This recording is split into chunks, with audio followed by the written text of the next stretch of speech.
news conference with the Chief Minister in a moment. The Deputy Nationals leader, Kieran Gilbert, is with me in the studio.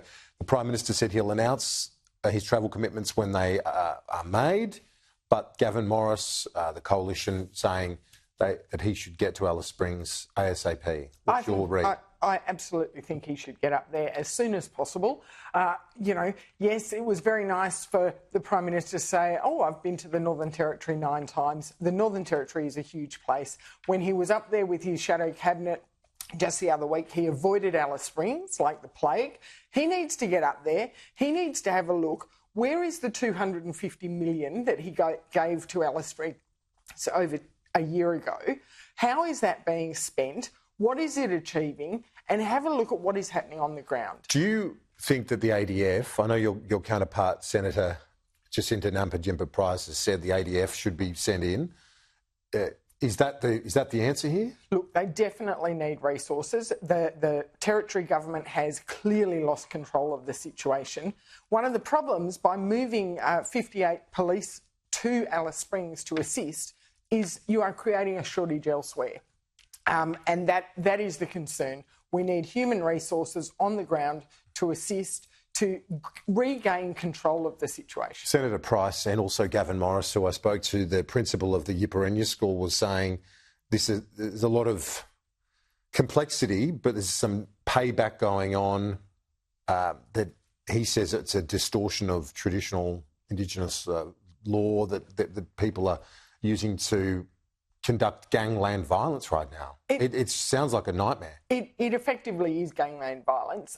These youths that are walking the streets at night are actually absolutely terrifying the local community. And one of the issues is when you have separate standards for separate sections of society, you actually create opportunity for this to happen. Yes, I heard Gavin say that people are saying it's a traditional law, but I think that you would talk to any Indigenous elder who would say that is not how we encourage our youth to behave.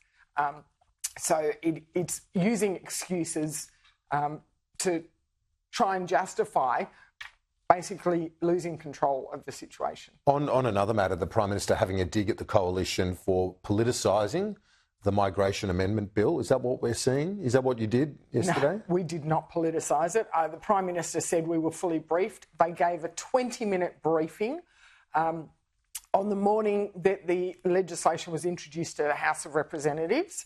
We did wave it through the House of Representatives so we could get it to the Senate and ask for an inquiry. We had a 2-hour inquiry, at which point it was discovered that the urgency that the government said existed was not actually there.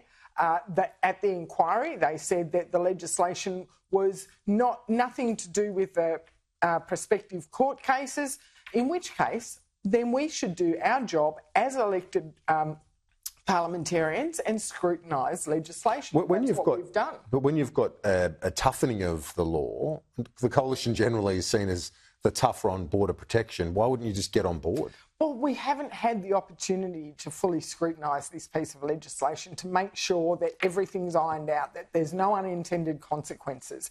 And that is the normal parliamentary process when you have adequate scrutiny, a decent timeline for a Senate inquiry. That's what we've asked for. That's why we voted with the Greens, to have that proper inquiry and the extension of time. Kieran Gilbert, thanks for being patient too. I know the Prime Minister's news conference threw our schedule out, but I appreciate it. Thank you very much.